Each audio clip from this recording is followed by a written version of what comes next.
Friends, NCERT series के तहत हम क्लास 12th के पॉलिटिकल साइंस की पुस्तक चैप्टर 2 के महत्वपूर्ण सब्जेक्टिव प्रश्न को देखेंगे, जिसमें आज पहला प्रश्न हम करने जा रहे हैं। क्षेत्रीय संगठन को बनाने के क्या उद्देश्य है। दोस्तों, मैं आपको बता दूं कि ये सब्जेक्टिव प्रश्न आपके बोर्ड एग्जाम के उद्देश्य से अत्यंत महत्वपूर्ण सिद्ध होगा। तो आप इसे नोट कर सकते हैं या फिर स्क्रीनशॉट ले सकते हैं। आइए आरंभ करते हैं। क्षेत्रीय संगठनों को बनाने के जो महत्वपूर्ण उद्देश्य है, इसके अगर हम परिचय को देखें, आप जब भी एग्जाम में प्रश्न लिखें, प्रश्न के उत्तर को लिखना स्टार्ट करें, तो सबसे पहले आप इंट्रोडक्शन को लिखें।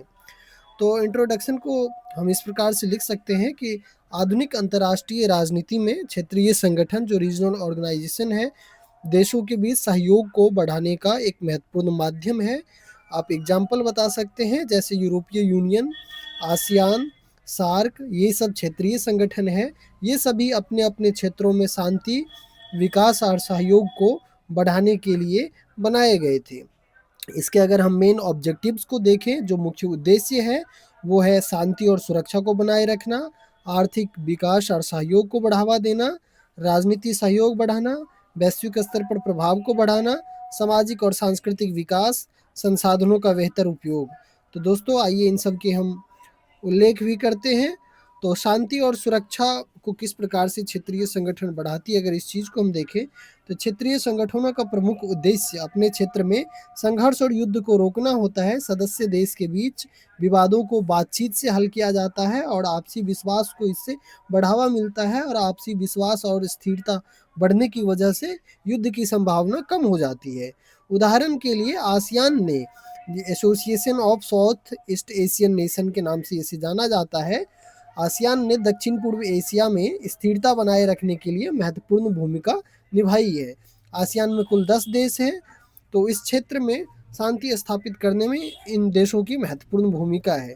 आर्थिक विकास और सहयोग की अगर हम बात करें, तो ये व्यापार को बढ़ावा देने का कार्य करते हैं। फ्री ट्रेड एग्रीमेंट के माध्यम से गरीबी और बेरोजगारी को कम करते हैं, क्योंकि फ्री ट्रेड एग्रीमेंट की वजह से क्या होता है कि एक दूसरे देश के मध्य जो व्यापार किए जाते हैं, इसमें टैक्स सीमा शुल्क जो है ना के बराबर लगाया जाता है।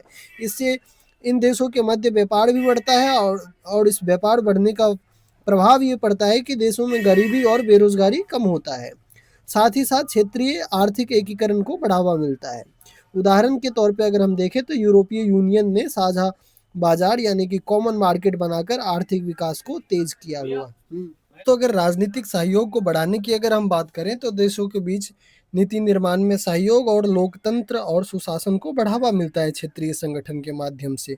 इस क्षेत्र में राजनीति स्थिरता बढ़ती है।